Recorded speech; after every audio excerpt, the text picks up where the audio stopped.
ఈరోజు మనం టీలో ముంచుకొని తింటాం కదా పఫ్స్, ఇంట్లోనే హోమ్మేడ్గా చేసేసుకుందామండి క్రిస్పీగా.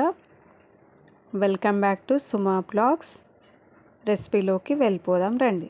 ఒక చిన్న గిన్నె తీసుకోవాలండి. ఆ గిన్నెలోకి 2 స్పూన్ల మైదా వేసుకోవాలి.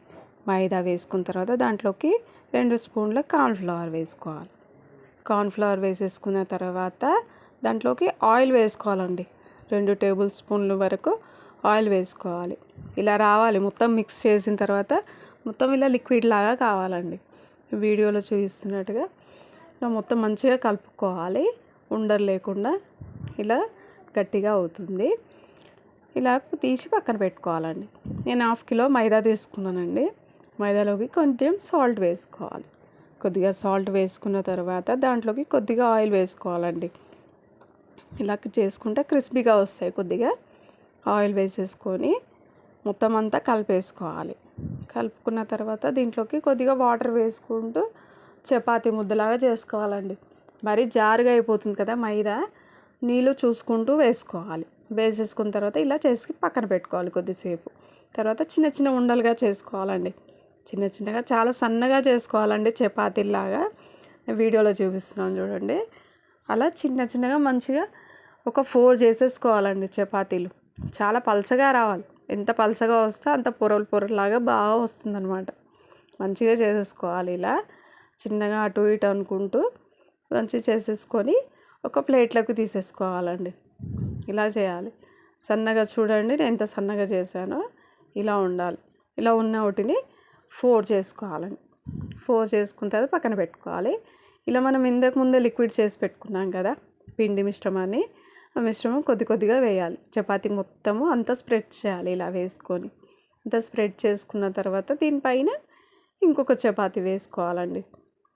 వేసుకున్న తర్వాత చూడండి వేసేసుకొని మళ్ళీ ఈ లిక్విడ్ మొత్తం వేసేసుకోవాలి. ఇలా నేను ఎలా ఫోల్డ్ చేస్తున్నానో చూడండి. ఇలా 4 వేసాను. ఇలా ఫోల్డ్ చేసుకోవాలండి. అన్ని వైపులా ఇటు అటు పెట్టుకోవాలి. ఫోల్డింగ్లోనే ఉంటుందండి మంచిగా. ఎంత బాగా ఫోల్డ్ చేసుకుంటే అంత పొరలు పొరలాగా చాలా బాగా వస్తుంది.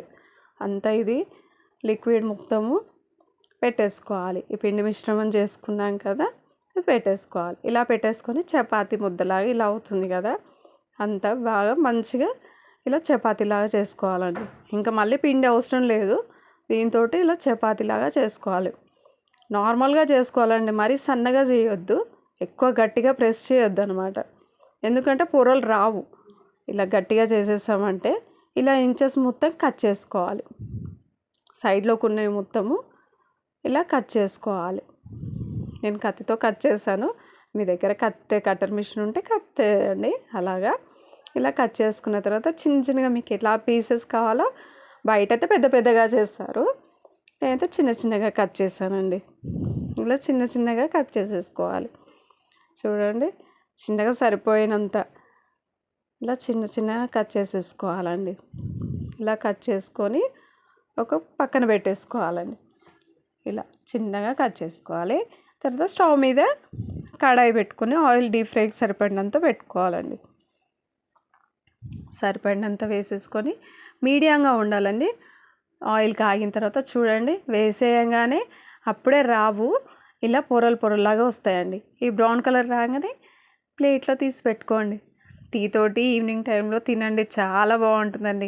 మనం బయట దొరికేదానికన్నా మనం ఇంట్లో చేసుకుంటే చాలా బాగుంటుంది కదా.